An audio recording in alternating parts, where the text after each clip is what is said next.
display at some point in time during Mr. Copeland's examination. I'm going to include as the next court exhibit in order the email sent from Ms. Hilton to all of you on Tuesday, June 25th at 7:54 p.m. All right, so Ms. Hilton, from your email, it looks like that there are 5 calls that you wish to, you initially provided 11 calls, but these are the 5 calls that you are definitely going to play, and the other 6 may become relevant at a later time. And that you say during your email, these do not cover jail calls that you intend to introduce to other witnesses later in the trial. Yes. So these are just the ones most immediate that you believe you're going to use to continue with your examination with Mr. Copeland. Is that correct? Yes, Your Honor. Okay. All right. So given that backdrop, I think the first one that you indicate that you are going to play is you have it marked as Index 58, March 11, 2015 at 19:27, and it goes from 00 to about 15 minutes and 30 seconds. Is that about right? Yes, Your Honor. At this juncture, we haven't heard any objections from the defense. Well, first, let me find out. Do we have any spokesman, or do you want me to ask each individual defendant? March 11th. Yes, sir. I have an objection. Okay. So approximately 14 to 20 minutes. Of Index 1, I'm using Ms. Hilton's email for purposes of this discussion. And Your Honor, it will be State's Exhibit 401. I was going to ask you that next. Okay, it will be State's 401 Yankee. Yes, Your Honor.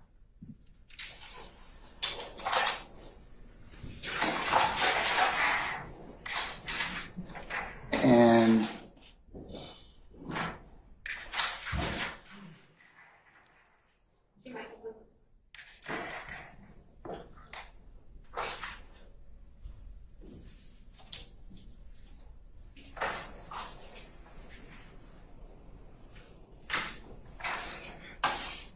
Mr. Steele, what's the part that you have an objection to?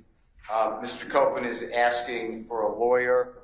I believe the state alleges that he's speaking with Mr. Jeffrey Williams for a part of that call at about that time, and that Mr. Williams uses my name, my first name, on the call. I would object and ask to redact that portion, especially my name. Okay. Your Honor, in listening to that call, I don't believe he said Brian. Can you play it? What's the time? Can you play maybe play the last 2 minutes? Would that be sufficient for me to listen to it, Mr. Steele? Yes, sir. Okay. Let's play the like 13:30 to the end. Okay. Okay, 15:30.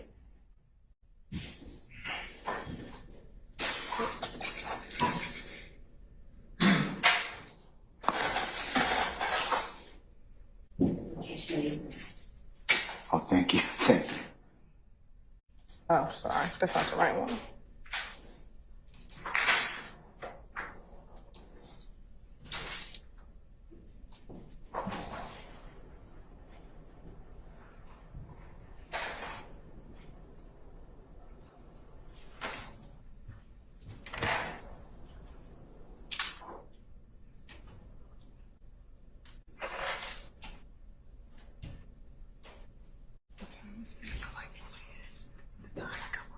Say what? You go. 13:50.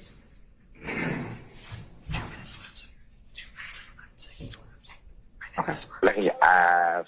Yeah, they say. You're right, we're gonna start at 13:30 or 13:33 now. The police, let them jump on me. I see Nick crazy, man.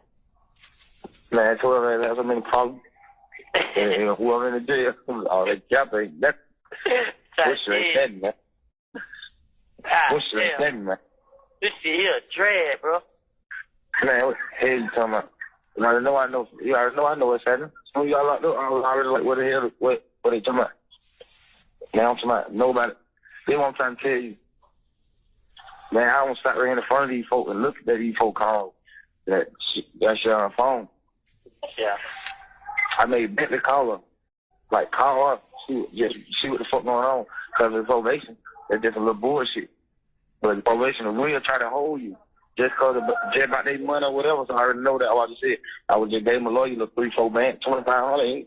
You know, he'll bring you. You have 1 minute left. He'll get you in the courtroom for $2,500. You know, that ain't shit. They don't even want that much. One lawyer had told I know. Yeah. So listen, I might have this son text you my information and stuff. You say you try to have it in the morning. Yeah, I had a lawyer or whatever lawyer you choose. I don't have none. Well, I could just have somebody pull up on their son and bring their son the money. Then you see what I'm saying, or they son, mom or daddy, because you know they probably know something about the shit. So I can just make anybody go get the money. I can make them pull up to the club, get the money from Ken or anything. Right now, you see what I'm saying? So that ain't no pressure. Shit, we don't know no lawyer though. Yeah, that's what I'm saying. You know my lawyer. So you? I know mine. I ain't got the number. Hit him. You just tell him. He already got my card and everything. He already got my card and his system and shit. So I ain't got the number. Just hit him. Like, go check on this number right here, and you can go check on this name. And Thank you for using Securus. Goodbye. I did not hear Brian or Mr. Steele's name at all.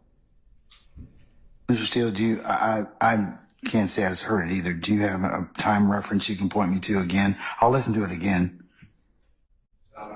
Very 15:12 is what I'm being told. Okay, let's play about right at 15 minutes, please. Hello. This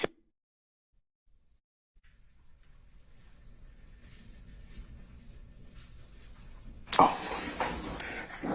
Chris, can I listen to this too? Yes, you can. Okay, all right. Counsel, I'm going to listen to it through the ear audio system. You're welcome to listen to it as well again. And it's going to start at 15:04. Go to the club, get the money from Ken or anything. Right now, you see what I'm saying? So that ain't no pressure. Shit, we don't know no lawyer though. Yeah, that's what I'm saying. You know my lawyer. So you? I know mine. I ain't got the number. Hit him. You just tell him. He already got my card and everything. He already got my card and his system and shit. So I ain't got the number. Just hit him. Like, you can stop it. It go does check on this number say right Brian. here and go check. So. You're right. That's fine. We can stop it right before that portion. All right. I just Mr. Steele, any further? They're going to edit. Or they're going to not play that. I do hear your name. At least what's represented to be Brian. So that will be excluded. Do you have any? Does anybody else have any specific objections as to any other period of that call from 000 to 15? About 15 minutes, 10 seconds, or thereafter. Mr. Weinstein. No, Your Honor. Mr. Matthews. No, Your Honor. Ms. D. Williams. All right. Mr. Botts on behalf of Mr. Nichols. All right. Mr. Shart. No, Your Honor. Okay. Anything further, Mr. Steele? In regards to that section. Not the part that you just ordered to be stayed or not played. It's not going to be played. I want to be clear that we're not just playing his name, but the fact he says, you know, my lawyer, and we'll stop where it says, before it says Brian. And then we'll play after that as well. All right. I don't know the relevance. And then it gets cut off. So I'm objecting to that. To the relevance of, you know, my lawyer. Yeah. Or that part of the tape? What difference does that make? Okay. State? We believe that as a part of the RICO conspiracy, the fact that the leader is offering up his lawyer to pay for another co-conspirator to gang to get out of jail is relevant information. Who it is, that's fine. But the fact that he's offering up his lawyer for another co-conspirator is relevant. Mr. Steele, anything else? Yes, it was a conversation that got cut off. If you look at the records, or if the state bothers to look at the records, I did not have anything to do with Mr. Copeland ever. I don't know who represented Mr. Copeland, so I believe that it is irrelevant. It's just a conversation that was then cut off. So you don't get the entirety of the thought. So I do believe, if they're going to argue, they being the state's going to argue, oh, Mr. Williams is going to use his personal lawyer. That's not a true statement, so it's misleading. It's an incomplete, it's unfortunate, but I don't think anyone did it. But I think the Securus cuts off at 15 minutes, yeah. The other thing is, I think that, well, the court heard there's some conversation prior to that, because we played the last 2 minutes, in regards to representation. So I think that's what it's made in reference to, even though they don't complete the conversation. But Ms. Hilton, anything else? That would go to weight, not admissibility. He can surely ask, if he chooses to ask Mr. Copeland any questions, did you ever get a lawyer? So he can ask Mr. Copeland that question. Mr. Steele, anything else before I rule? I just don't think it's needed to say my lawyer. That's what I'm objecting to. I don't mind the conversation about I need a lawyer. I think Mr. Williams says get any lawyer you want, something to that effect. It's not a quote. But I don't see the need to say I have my lawyer, I have his business card, I can call my lawyer. I don't see how that is relevant. And then it gets cut off. So I don't know if that means what the state is saying is, oh, and then he's going to get Mr. Williams' personal lawyer for Mr. Copeland. That's not what it says. And that would be certainly speculation. That would be speculation, but I think they get at least to play, based upon what they proffered so far, I think they get to play it as and also it's very limited as to what it can be said about it. Because unless Mr. Copeland, has some frame of reference, but. I don't disagree with that, but I would like to leave it after I need money for a lawyer. These are not quotes. But, they're discussing, I need money for a lawyer. I don't know any lawyer. A statement is made, well, get any lawyer you want, and then just end it there, rather than I have my own lawyer and I have him on Rolodex or whatever I don't think Rolodex was used, but whatever those terms are, at that point I would end it. That's my request to the court. I also object. Let me see if the state has any further issues to that. Your Honor, relevant evidence is any evidence that tends to prove an issue. We believe that the fact that the leader of the gang is offering up his lawyer to his co-conspirator is relevant for this jury to determine whether or not there is a RICO gang conspiracy. And so we believe that is relevant, because the argument is relevant. It also comes in because it's a party opponent admission.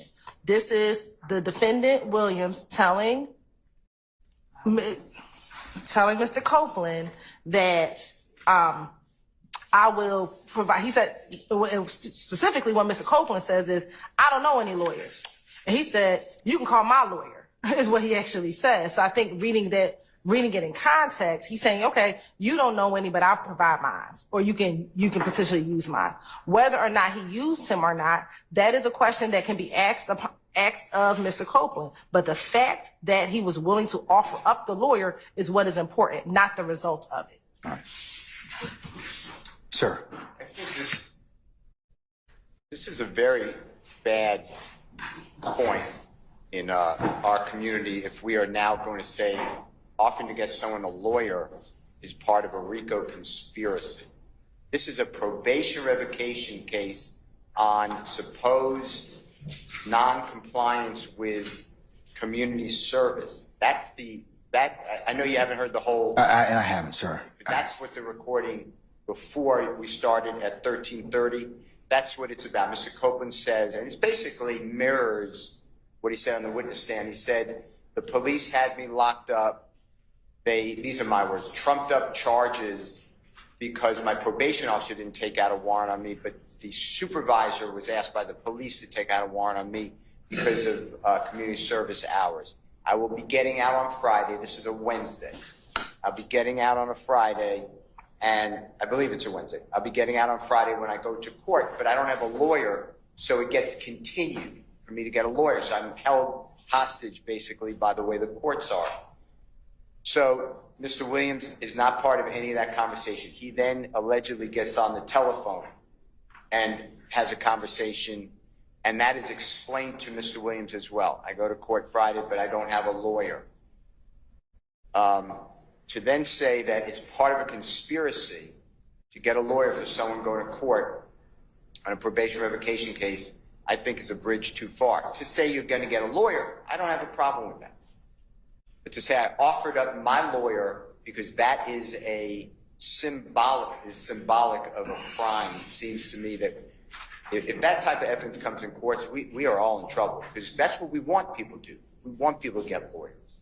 So I'm objecting to the state's playing that portion. I'm not objecting to the portion that Mr. Williams allegedly is on the phone and is offering to potentially help with a lawyer. I don't have a problem with that. If the state wants to then argue that's somehow part of a conspiracy, I'll argue against it. But to then go further and say, aha, and this is a crime organization and the lawyers are part of the criminal activity, I think that is under 403. It should never be said in any courtroom unless there's proof of it. That lawyers protect criminal parties. Your Honor, the state never said, I don't even know where Mr. Steele got that last assertion from. The state said what is relevant is that he was willing to offer up his attorney to represent him. That is where it ends. And everything else Mr. Steele said is great for closing argument. But the relevance of it, it comes in, and then he can argue all of that, what he just said in closing. It's relevant. It's more probative than prejudicial under 403, and I'm going to go ahead and I'll allow it. I'll give you a continuing objection, Mr. Steele, in that respect. Okay? All right, so what was the next thing you wanted to argue about, sir, or have me invite my attention to? As to the first call. Is it the first call or another call? This is this call, but it's going to be for all of the calls. Okay. Your question. All right. There's portions of it that are just conversation about what other people said.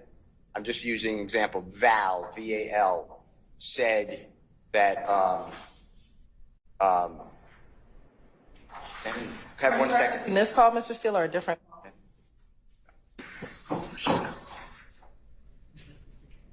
Oh, I'm sorry. I don't. Your Honor, if you could ask, are we addressing the March 11th call? I was gonna ask him for that clarification myself. Mr. Steele said it was this call and other calls, but he's making, for example, and I think he mentions Val at that point in time, but I wanted to find out, is Val on the first call, second call? I think this June 10th call, which may be the second call.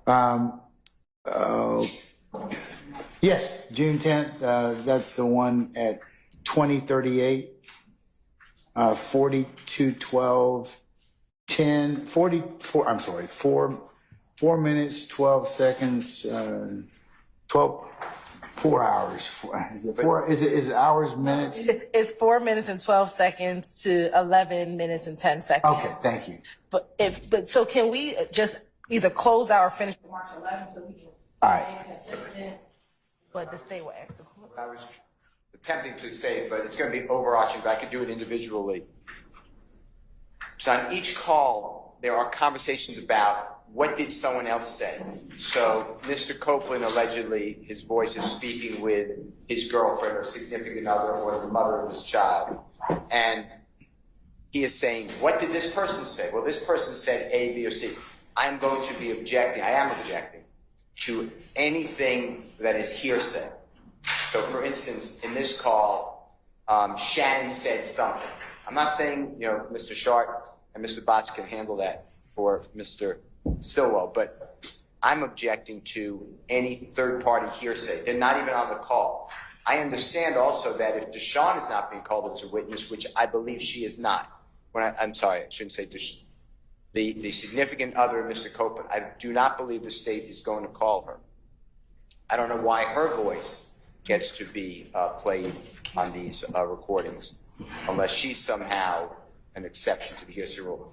So I tell you that, Your Honor, because that is infected on each of these calls, because clearly there's another party on the call Another party that Mr. Copeland's talking to? who will not be testifying and who has not been classified so far as a supposed co-conspirator. So, Your Honor, before we even get to these generalities, if we could just talk about each individual call, because I think it becomes confusing and timestamped, so we can know what you're objecting to and the basis of your objection, because some of what Mr. Steele is referencing, there's exceptions to why this should come in. And so Yeah. I think that we need to take call by call what is being objected to, so we can respond accordingly to that particular section. You all have transcripts of these calls? We do not have transcripts of the jail calls, but they're clear enough that you can hear what the issues are. All right. If The any. challenge that we're going to have is, without a transcript, you're going to have to play these calls for me. Then each particular segment, unless you've identified that already, or this defense, Mr. Steele, I think you all are going to have to identify that, because what's going to happen is, if it's played, we're going to end up having this continual objection and potentially putting our jury out for periods of time to have me adjudicate that. So is it possible for you all to listen to the tapes, to the jail calls, and then flag those portions like you did for his interviews, to have me rule upon those?